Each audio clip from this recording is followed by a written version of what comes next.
mas deu para ver que lá em meados do primeiro tempo você jogou o Léo Ortiz para volante e voltou com uma linha de 4. Queria que você explicasse um pouco mais sobre o que motivou essa mudança. E a pergunta para o Vinha é, se você puder explicar um pouquinho mais o que o jogador sente. Você marcou um golaço hoje, mas pareceu um dos mais extenuados no fim do jogo. A altitude realmente é um perrengue? Boa noite. As características da equipe do Bolívar, ela tem 2 jogadores do externos, infiltrações centrais bastante. Ela utiliza essa coordenação de movimentos. A ideia inicial era, com uma linha de 5, tirar essa, tua pergunta é tática, tirar esses jogadores de lado de cruzamento e essas infiltrações centrais com o tripé do meio campo também conduzir. Mas nós não estávamos com posse de bola jogando.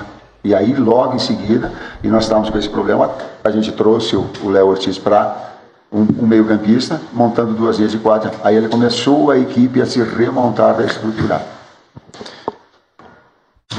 Boa noite. Com respeito à pergunta minha, fico muito feliz por fazer o primeiro gol aqui com a camisa do Flamengo, mas temos que seguir à frente. Acho que o que fala, o primeiro tempo acho que comecei bem fisicamente e depois durante o jogo se começa a sentir muito a altitude, então acho que foi isso. Fica um pouco pesado, fica sem força, acabando o jogo, mas tem que agora trabalhar para o jogo que vem. Boa noite, Tite. Boa noite, Vinha. Léo José, do Coluna do Fla. Pelo segundo jogo seguido, a gente vê um Flamengo que abusa de lançamentos diretos. Dessa vez, no jogo de hoje, foi o Davi Luiz. No jogo passado, contra o Palmeiras, você até citou na coletiva que é até uma das táticas do time. Eu queria entender como que você faz essa avaliação para poder definir que o time adversário é um time que o Flamengo vai poder usar a ligação direta contra o time adversário. Como que é essa avaliação? E por que insistir novamente no Vitor Hugo jogando na ponta direita, sendo que ele apresenta o futebol melhor jogando mais pelo meio? Começo pela essa última parte. O Vitor tem utilizado ele nas funções pelo lado, antes já pelo lado, no tripé do meio campo. Tem sido utilizado frequentemente conosco pelo lado. Então, essa é uma imprecisão, ele tem sido utilizado dessa forma. Então ela é coerentemente colocada dessa forma. Em determinados momentos tu consegue fazer uma saída, e o que mais tinha saída de bola conosco era o Davi Luiz, porque o atacante não saía, e era conduzindo. E se olhares no primeiro tempo, a saída de bola nossa, quem tinha era o Davi Luiz, não lançando, conduzindo.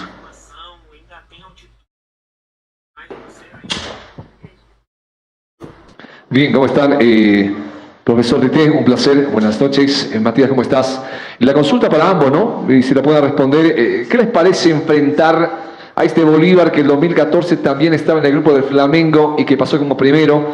Este Bolívar que la gestión pasada hizo una buena Copa Libertadores llegando a cuartos y que hoy tiene un puntaje perfecto. ¿Qué les ha parecido en líneas generales el juego del Club Bolívar? Gracias. O Bolívar está muito bem estruturado.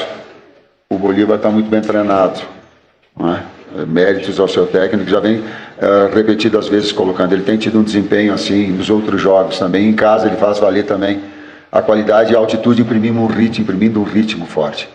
Então tem méritos também. Quando a gente olha o futebol, a gente olha sob 2 perspectivas. A gente olha a nossa perspectiva, mas a gente tem que ter o cuidado de não ser excessivamente egoísta, de olhar para o outro lado, que também tem um bom trabalho, e o Bolívar tem. Acho que estão fazendo uma gran comienzo de Libertadores, mas nós temos que focar en nós, trabalhar e fazer o nosso, então é isso. Tite, boa noite. Gabriel Reis, Paparazzo Rubro-Negro aqui. Surgiu essa questão toda da ciência, né? Muito está se falando agora, isso é uma novidade para o torcedor, uma novidade para a imprensa também, todas essas informações que chegam de fisiologia e tudo mais. Eu queria te perguntar, não é um tanto exagerado tantos jogadores, como foi dessa vez, não viajarem, e como lidar com isso, com toda essa pressão do Flamengo agora está a 5 pontos do líder no grupo da Libertadores, podendo ser ultrapassado pelo Milionários. Tudo bem, tem 2 jogos em casa, mas um fora, que não sabemos se é em Coquimbo, se é em Santiago. Queria que você avaliasse essa situação e explicasse o porquê de tantos jogadores fora da partida. Primeiro, a ciência ela já está há bastante tempo ali, não é nenhuma novidade.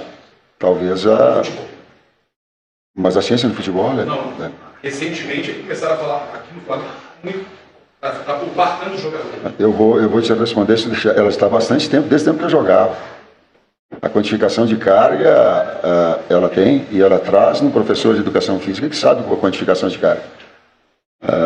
Ela traz atletas que têm essa condição e com toda o suporte que tem o Flamengo, e a responsabilidade ela é minha, sim, porque a definição da escalação é minha, mas eu tenho também muita lucidez para saber não estourar um atleta numa sequência de jogos e tu perder na sequência. Aí fica muito fácil dizer assim, ó, o Vina, não dá sequência, né?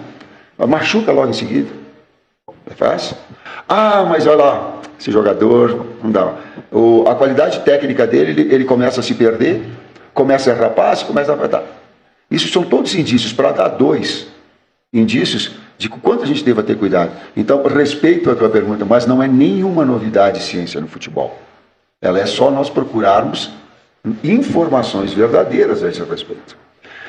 Risco A, estratégia A, e a opção ela foi em cima disso, e a responsabilidade maior é assim, nossa, mas minha do técnico que escala. A busca de recuperação para a classificação. Tite, boa noite. Edson Viana, Grupo Globo. Então, um pouco em cima disso da ciência, assim, essa vai ser uma encruzilhada em que você vai estar muitas vezes nessa temporada. Talvez essa tenha sido bem radical pelas circunstâncias do jogo, né? Então, a gente pode se acostumar ao longo desse ano com isso, assim, você vai estar analisando mesmo, caso a caso, porque muito se discute isso, mas essa vai ser a questão? Vamos pegar um dado específico. Eu não sei se a gente repetiu a escalação esse ano. Então, isso é um indício de que trocas há. O que trouxe agora um número de trocas excessivo foram 2 aspectos. Uma sequência de jogos muito grande e que inviabilizou alguns atletas de vir.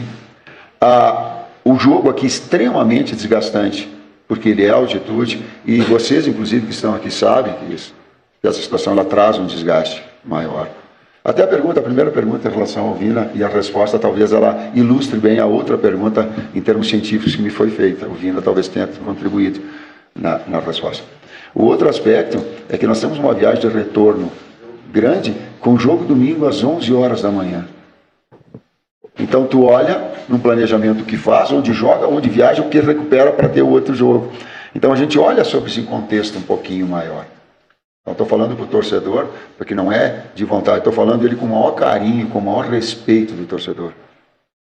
Sabe? De saber que todos nós estamos mobilizados e quanto se trabalha fora. Vou pegar mais um dado. Pega uma entrevista ilustrativa. Pega uma entrevista do Guardiola que está viralizando toda hora. Ele vai falar de ciência. Ele vai falar de Haaland, dizendo que ele fica 24 horas trabalhando para que ele tenha uma condição maior, porque ele perdeu tantos dias. Se não querem ouvir o Tite ou o Fábio Massaredia, ouçam. E a gente vai ver que ela não é desculpa, que são fatos verdadeiros que nós temos que avaliar e decidir. E depois, sim, as responsabilidades não.